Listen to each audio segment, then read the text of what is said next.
de protection des données à caractère personnel, Mesdames et Messieurs les membres du cabinet du secrétariat général du ministère de la Justice, Mesdames et Messieurs les directeurs des services centraux assimilés du ministère de la Justice et des droits de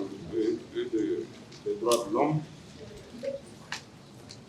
Monsieur le procureur général près la cour d'appel de Bamako, Mesdames et Messieurs les chefs de juridiction et de parquet,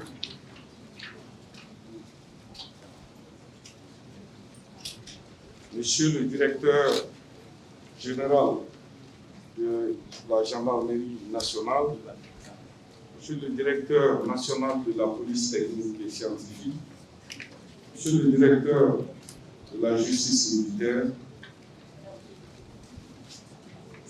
cher doyen Mangal Traoré, rédacteur du Code de procédure pénale, Mesdames et Messieurs, excusez-moi, en vos rangs, grade et qualité, Monsieur le directeur général de la CPA Dauphiné Conseil, Monsieur le directeur exécutif du Centre d'études de recherche et de prospective en Afrique, en vos rangs, grade et qualité. Vous aurez compris que pour une leçon modèle, je n'avais pas prévu tout cela parce que ça sera décompté dans mon temps. Merci. Je vous remercie de m'avoir donné la parole. Je voudrais d'abord présenter mes remerciements à M. le ministre de la Justice et des droits de l'homme, garde des Sceaux, pour m'y avoir autorisé à donner cette leçon inaugurale. J'exprime ma profonde gratitude aux organisateurs de ce colloque, principalement au professeur agrégé Bekay Dambélé et au Centre d'études de recherche et de prospective en Afrique et au cabinet technique Dauphiné Conseil, ainsi qu'à tous les organisateurs du présent colloque pour le choix porté sur ma modeste personne. La thématique retenue dans le cadre de la présente leçon inaugurale est d'une importance capitale pour l'institution judiciaire, voire pour notre pays, à savoir le code pénal, le code de procédure pénale, les codes de notre époque. C'est un sujet actuel, essentiel, d'intérêt pratique considérable. Dans la célèbre revue canadienne de l'Université de Montréal, intitulée Droit Montréal, mutation et changement du monde en mouvement, le doyen François Houle affirmait: le droit se présente comme un ensemble de règles qui organisent nos sociétés, qui se meut et se renouvelle constamment. Dans un monde où les interconnexions se dessinent et se redessinent par le jeu des influences économiques, politiques et sociales, se trouve une myriade d'enchevêtrements de nos croyances et de nos valeurs. C'est dans ces interactions que le droit devient un puissant vecteur, que le droit devient un puissant vecteur de changement et joue un rôle crucial. Le corpus juridique n'a jamais cessé d'évoluer à travers les années. Même si le droit et la société sont deux entités distinctes, ils s'imbriquent dans la logique de la thèse qualifiée de droit miroir de la société. C'est la thèse qualifiée par l'auteur brillant Tamanaha de droit reflet de la réalité sociale, économique, politique, culturelle de son époque. Cette assertion donne corps à l'expression latine ubi societas, ibi jus, selon laquelle chaque société a son droit, attribué aux auteurs romains du XVIIe siècle. L'affirmation selon laquelle le code pénal et le code de procédure pénale sont des codes de notre temps trouve ici, dis-je, toute sa justification. En outre, il suffit de passer à revue l'ensemble des innovations pour s'en convaincre. Une donnée incontournable, le temps, s'impose comme un élément de la norme de droit. Il est par elle apprivoisé au point de participer à sa construction. Rappelait Jean-Louis Gillet dans les cahiers de la justice. Un instrument familier, la familiarité du temps comme instrument de justice se justifie par son adéquation à la sauvegarde de notions fondamentales et la garantie, autant que faire se peut, d'un paysage juridique générateur d'un quotidien supportable. Selon Pierre Noro de l'Université de Montréal, si la justice peut être perçue comme une institution immuable qui résiste au temps et aux mouvements qui traversent la société ne gagnerait-elle pas à évoluer pour répondre aux défis de notre époque?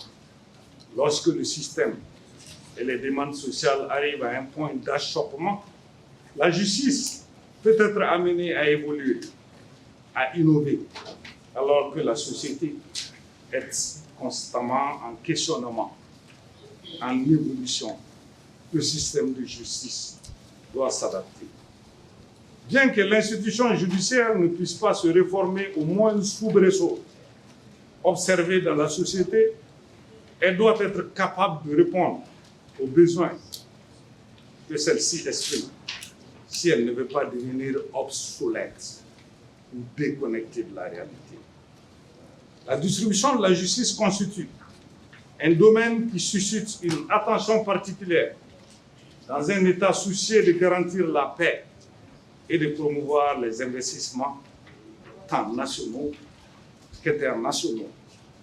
Le droit est quelque chose de vivant, une maison qui se construit en permanence. C'est ce qui a justifié notamment les réformes pénales structurantes de la justice pour s'adapter à l'évolution du monde et de la société.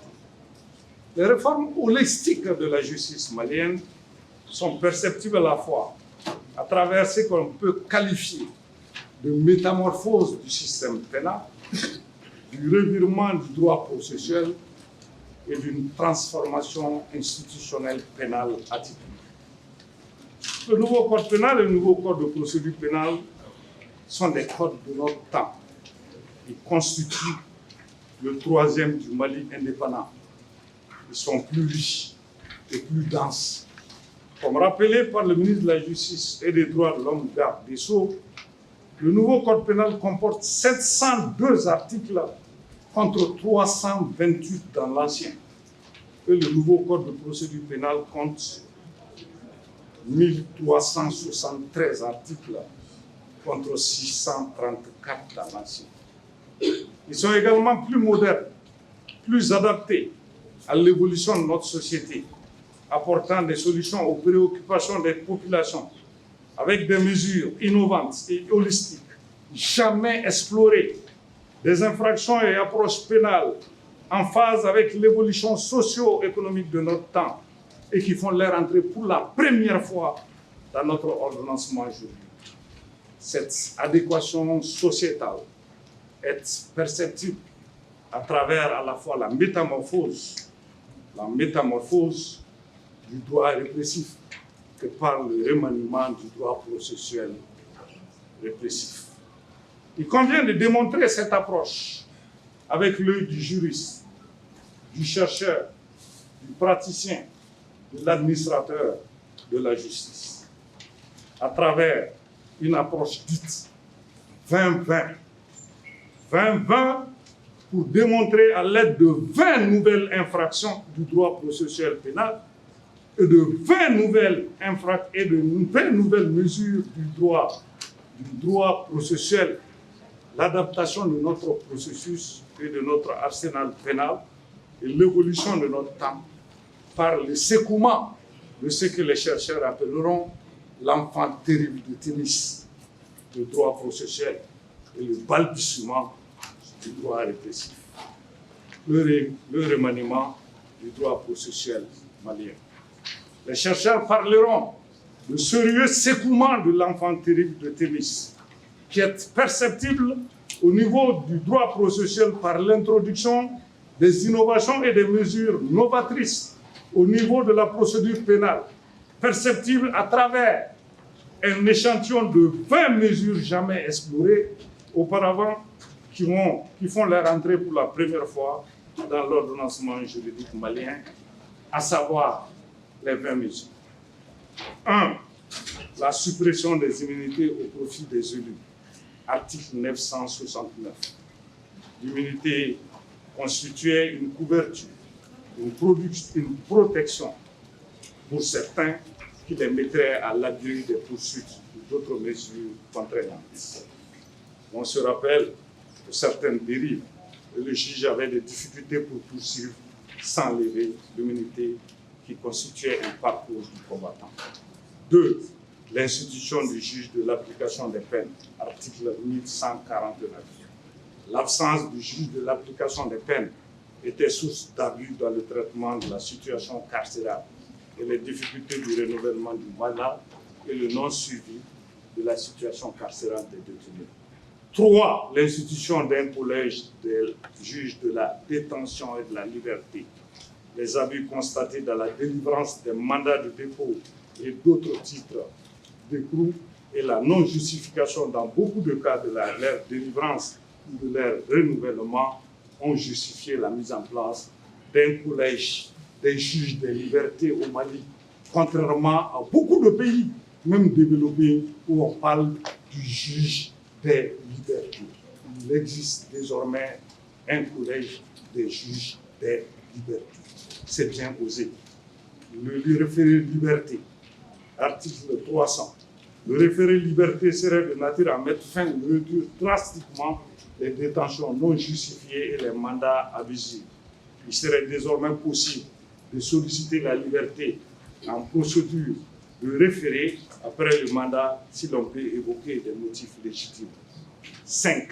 L'institution des chambres criminelles, la suppression des cours d'assises et l'institution des chambres criminelles, notamment dans les tribunaux de grande instance, permet non seulement de décongestionner la cour d'appel, d'imprimer une diligence dans le traitement des dossiers criminels, de réduire considérablement la surpopulation carcérale et d'instituer le principe du double degré de juridiction en matière criminelle.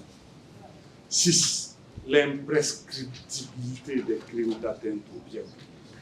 L'imprescriptibilité des dossiers d'atteinte au bien public permet de vaincre l'obstacle de la prescription pour éviter que le temps ne soit un paravent contre la lutte contre la délinquance économique et financière. 7. Le bracelet électronique. Le bracelet électronique qui procède du placement sous surveillance électronique par le moyen de bracelet électronique constitue un des moyens modernes alternatifs à l'emprisonnement. 8. L'écrit électronique en matière pénale comme preuve au même titre que le support papier. Article 618 du Code de procédure. Le nouveau Code de procédure pénale a apporté une innovation majeure en intégrant les approches des nouvelles terminologies de l'information, en adoptant le principe de la preuve de l'écrit électronique. 9. La responsabilité pénale des personnes morales. La responsabilité pénale des personnes morales constituait l'inexistence de cette responsabilité, favorisait la possibilité de perpétration de l'infraction et la possibilité également pour certains d'échapper à la loi pénale. Désormais, prévue seulement par la loi relative à la lutte contre le blanchiment de capitaux et le financement du terrorisme de 2006, 2007, 2008, désormais, la responsabilité pénale des personnes morales est depuis ces codes-là une réalité en droit malien. 10. L'insertion d'une interdiction qui est faite au ministre de la Justice de donner tout ordre de non-poursuite. Enseignants de notre État, nous avons toujours appris lors de la pratique du ministère public qu'il y avait des ordres de poursuite et non des ordres de non-poursuite. Et cela n'était jamais consacré par un texte et le Code de procédure pénale vient de le consacrer directement. L'information et la garantie des droits de la victime dans une langue qu'elle comprend. La prise en compte des langues nationales en langue officielle par le constituant a conduit également le législateur à considérer ces langues et les prendre en compte dans les relations entre les justiciables et la justice. 12. La limitation du pouvoir d'opportunité de poursuite du procureur de la République concernant les rapports des structures de contrôle. Le procureur de la République n'a plus d'opportunité de poursuite relativement au rapport des autorités de contrôle et il est obligé de poursuivre le besoin d'ouvrir une information judiciaire. 13. La possibilité introduite de recours hiérarchique auprès du parquet général contre une décision de classement sans suite. Les décisions de classement sans suite constituaient des moyens qui étaient destinés à écarter de la procédure le justiciable qui, quelquefois, n'était même pas informé. Aujourd'hui, il a la possibilité, avec le recours devant le procureur général, de pouvoir porter son recours. 14. Le dédommagement prévu par les prévenus inculpés ou accusés et en bénéficier d'un non-lieu, d'une relaxe ou d'un acquittement. Cette approche également existait au niveau de la doctrine. La jurisprudence l'avait consacrée. Rarement des dispositions maliennes avaient eu trait à cela. 15. La collégialité au niveau des formations, de la formation de jugement des juridictions de premier degré. La collégialité au niveau des juridictions de premier degré par des magistrats de profession n'existait pas dans notre ordonnancement juridique au niveau du premier degré relativement à certains dossiers. Donc désormais, c'est la collégialité qui est prévue au niveau des tribunaux de grande instance. La responsabilité du magistrat pour manquement aux règles procédurales. Toute carence du collège des libertés et de la détention qui désormais a les prérogatives de celui qui avait été considéré comme l'homme le plus puissant de l'Empire, c'est-à-dire le juge d'instruction, le collège des libertés également peut engager sa propre responsabilité et être condamné à payer en cas de non-renouvellement ou de prolongation de titre de détention, être puni de payer des amendes. Et le magistrat également lui-même, en réalité, peut être amené à payer également des amendes qui peuvent aller jusqu'à 2 millions de francs en cas de non-renouvellement du titre de détention. 17. Les techniques d'enquête spéciale. Afin de mieux lutter contre certaines infractions transnationales organisées, il est prévu des méthodes et techniques d'enquête spéciale, notamment en matière de lutte contre le terrorisme, à savoir l'infiltration, l'article 916, les livraisons surveillées, l'article 913, les enquêtes sous pseudonyme, l'interception également des correspondances émises par voie postale ou par téléphone. 18. La prise en compte de la notification par voie électronique. Cette situation prend désormais en compte les nouvelles techniques de l'information et de la communication dans le cadre du droit processuel. 19. La caution réglementée pour les infractions d'atteinte au bien public.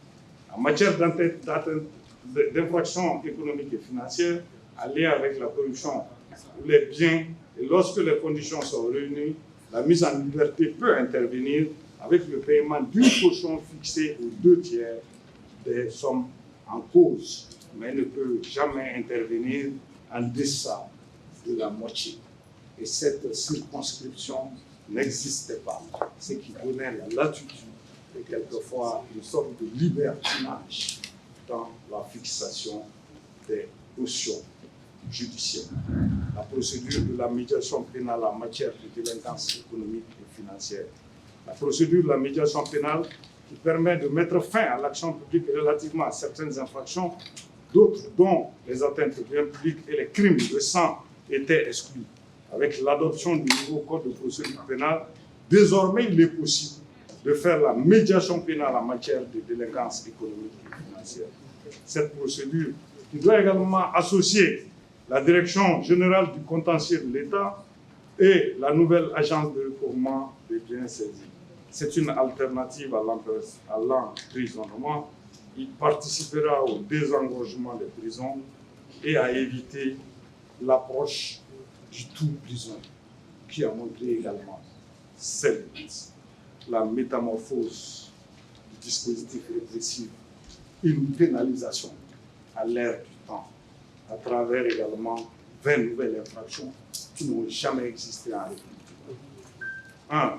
Le blanchiment du produit de la corruption. Si le blanchiment a toujours été puni, le blanchiment du produit de la corruption échappait à la répression. Et ce qui s'entend de la conversion, du transfert, de la cession de la propriété, en sachant que cette propriété elle est produit d'actes de corruption en vue de cacher, de déguiser l'origine illicite de la propriété, d'aider toute personne impliquée dans la perpétration de l'infraction à échapper aux conséquences juridiques de son action. Le délit d'acceptation des cadeaux induits. Pendant très longtemps, cette infraction qui concerne quelquefois les agents publics qui acceptent d'une personne qui lui apporte un cadeau, tout avantage susceptible d'influencer le traitement d'une procédure ou d'une transaction. Aucun texte ne parlait de cadeau et c'était une sorte de contre-lettre pour la corruption.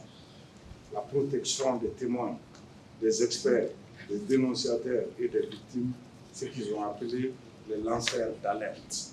Désormais, aucun fonctionnaire, agent public, civil ou militaire ne peut être sanctionné ou faire l'objet d'une mesure discriminatoire, directe ou indirecte, pour avoir relaté ou témoigné, soit à l'autorité hiérarchique, soit aux autorités judiciaires ou administratives, de faits qualifiés d'infraction selon la loi, où ils auraient connaissance dans l'exercice ou à l'occasion de l'exercice de leur profession lorsqu'ils auraient dénoncé ces infractions.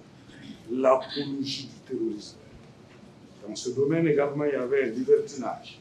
Et l'apologie du terrorisme, qui quelquefois était une infraction usuelle, échappait à la loi. Et désormais, l'article 255.1 du Code pénal, toute personne qui par n'importe quel moyen appelle ou hésite à commettre des infractions terroristes, incite au fanatisme ethnique, racial ou religieux, ou utilise un nom, un terme, un symbole, des expressions publiques de soutien à des actes terroristes ou des groupes de terroristes, diffuse des discours de haine ou fait la promotion d'idéologies favorables au terrorisme. Le mercenariat. Le mercenariat n'était pas également prévu par le Code pénal. Désormais, l'article 315-1 prévoit le mercenariat qui s'entend de toute action, spécialement de toute autre personne recrutée pour combattre dans un combat armé et qui n'est ni ressortissant d'un État parti au dit conflit armé, ni membre des forces armées de cet État, ni n'a été envoyé en mission par un autre que l'un de ceux conflits. Le recel du terrorisme. Le recel du terrorisme. Le recel de terrorisme. Cette infraction punissait qui, en connaissance de cause, connaissant les agissements des individus exerçant des actes terroristes, les fournissent habituellement logement, lieu de retraite ou de réunion. 7. Le harcèlement moral. Il est dorénavant interdit de harceler autrement autrui par des propos, des comportements répétés ayant pour objet ou pour effet la dégradation des conditions de travail susceptible de porter atteinte à sa dignité ou mentale ou de compromettre son avenir professionnel. 8. Incitation au suicide. Cette infraction faisait défaut et posait beaucoup de problèmes parce qu'on pouvait inciter au suicide sans qu'il n'y ait aucune disposition légale. C'est aussi qu'on sait qu'on est en matière pénale, que c'est la règle d'une poena sine lega, nullum crimen sine lega. Pas de peine, pas d'infraction sans texte de loi. La haute trahison. La haute trahison également a été prévue par le constituant et le code pénal vient également de préposer une sanction pour la haute trahison. 10. Le levirat forcé. Le levirat forcé, pour ne pas remanger ce qu'ont déjà digéré les ancêtres, parce que toutes les coutumes, toutes les pratiques ne sont pas forcément à capitaliser, constitue un levirat forcé, l'union forcée contre d'une veuve avec un parent de son mari est désormais puni. Le sororat forcé. Le sororat forcé constitue désormais un sororat forcé, l'union forcée d'un veuve avec une parente de sa femme défunte. Les infractions basées sur le genre. Les infractions basées sur le genre qui n'existaient pas. 12. S'étend de l'ensemble des rapports socialement et culturellement construits qui déterminent les rôles, comportements, attitudes, droits associés aux hommes, aux femmes, aux garçons et aux filles respectives. L'esclavage par ascendance. L'esclavage et les pratiques assimilées sont également désormais interdites. 14. Le harcèlement sexuel. L'article 327.4 punit le harcèlement sexuel en le définissant comme un harcèlement, comme le fait de donner des ordres, d'user de paroles, de gestes, d'écrits, de messages et de façon répétée, de proférer des menaces, d'imposer des contraintes, d'exercer des pressions ou d'utiliser tout autre moyen aux fins d'obtenir une personne. 15. La traite des personnes. La traite des personnes est le fait de recruter, transporter, transférer, héberger ou accueillir des personnes par la menace de recours à la force ou d'autres formes de contrainte par enlèvement et autres. 16. La rétention illicite des notes. Les enseignants auront bien compris que la rétention illicite des notes était une difficulté majeure et les enseignants se permettaient de retenir les notes en cas de grève. Je pense que je parle cette fois-ci pas en tant que secrétaire général du ministère de la Justice, mais également en tant qu'enseignant d'université. Donc, retenir les notes et de refuser de mettre ces notes. Et désormais, il est interdit de retenir les notes. Et cette infraction récrime quiconque retient volontairement par devers lu des informations, documents, copies de contrôle, d'examen ou de concours, outils ou toute autre pièce, quelle que soit leur forme ou leur support, appartenant à autrui parce que les copies n'appartiennent pas à l'enseignant. L'action publique ne fait pas obstacle à l'action disciplinaire. Les doyens qui se manquent, qui me regardent. 17. La mise en danger de la vie d'autrui. Il est désormais puni le fait d'exposer directement autrui à un risque imminent de mort ou de blessure de nature à entraîner une mutilation ou une infirmité. Le recel du produit de la corruption. 19. Népotisme et favoritisme. Il est interdit à toute personne publique, tout agent, tout membre des forces de défense et de sécurité qui use de sa fonction ou qui use de son influence pour procurer directement ou indirectement un avantage matériel quelconque, indu ou un emploi à un membre de sa famille en ligne directe ou en ligne jusqu'au 3e degré inclus. Cela nous amènera au droit de succession à 4e année. Dans la pornographie forcée.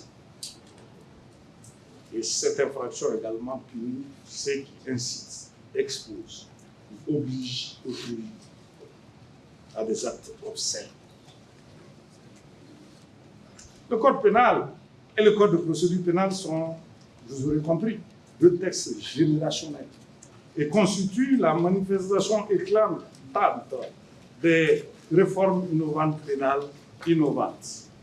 Pour démontrer l'importance de ces textes qui vont au-delà de l'aspect formel, il me plaît de faire une incursion dans l'histoire pour rappeler les propos de Napoléon Bonaparte, qui s'exclamait sur son plus haut fait devant son exécuteur testamentaire, Mantelon Justice.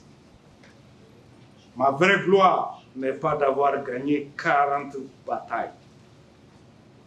Waterloo effacera le souvenir de tant de victoires. Ce que rien n'effacera, ce qui survivra éternellement, c'est mon code civil, le code de Napoléon.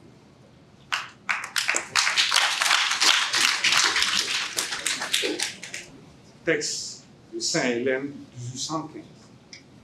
Il paraît vraisemblable également que le nouveau code pénal et le nouveau code de procédure pénale de notre pays sont des codes de notre époque qui subsisteront également à l'épreuve du temps en raison de leur consistance et de leur robustesse juridique.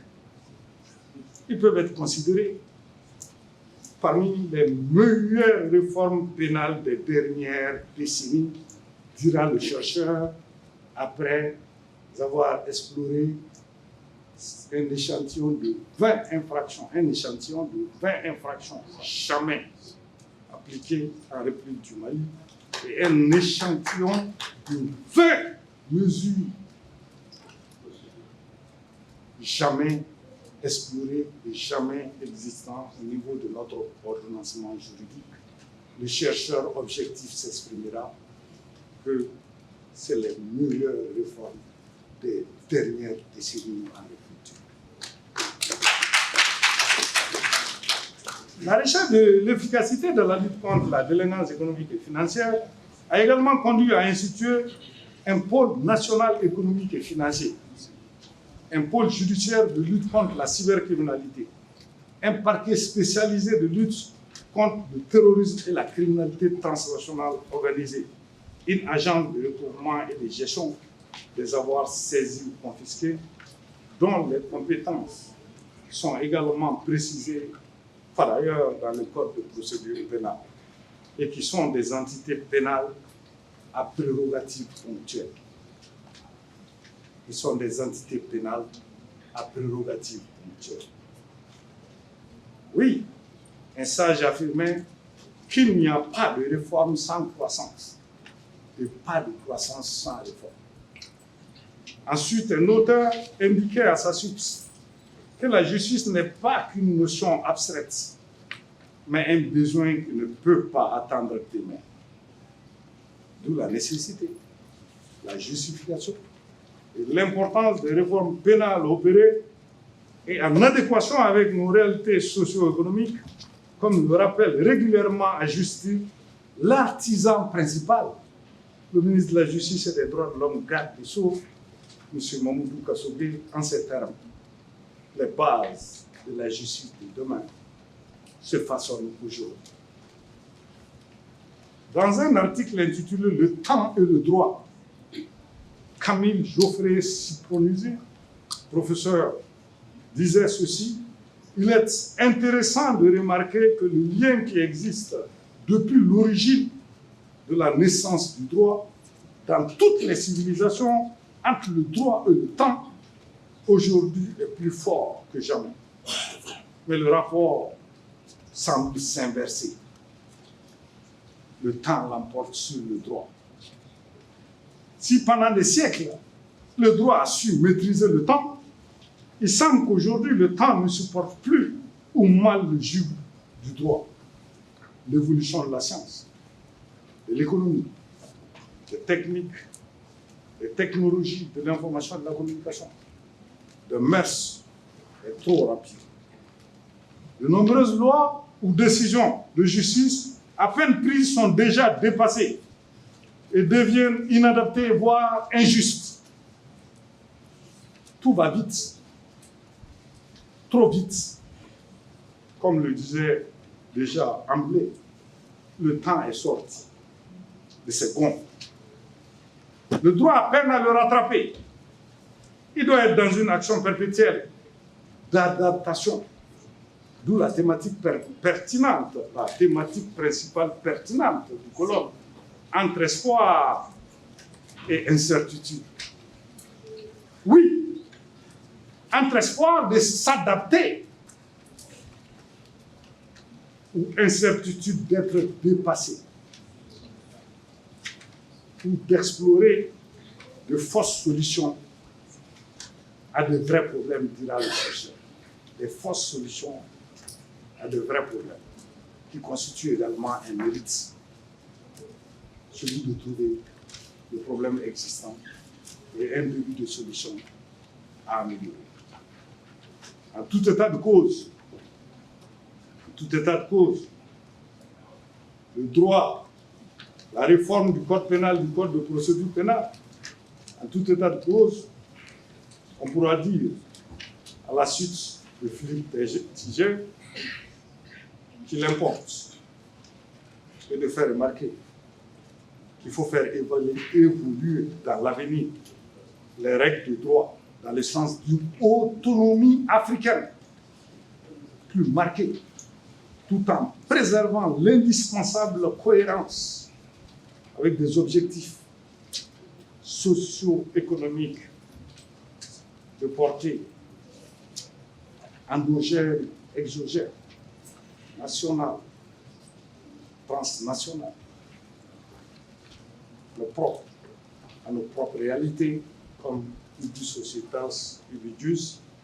Et il appartiendra aux législateurs, oui, aux chercheurs, oui, à la jurisprudence et à la doctrine, de donner corps progressivement à cette vision d'un droit africain original. Je vous remercie.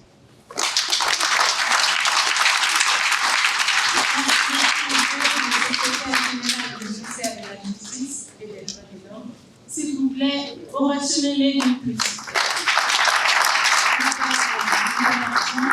Le travail des sons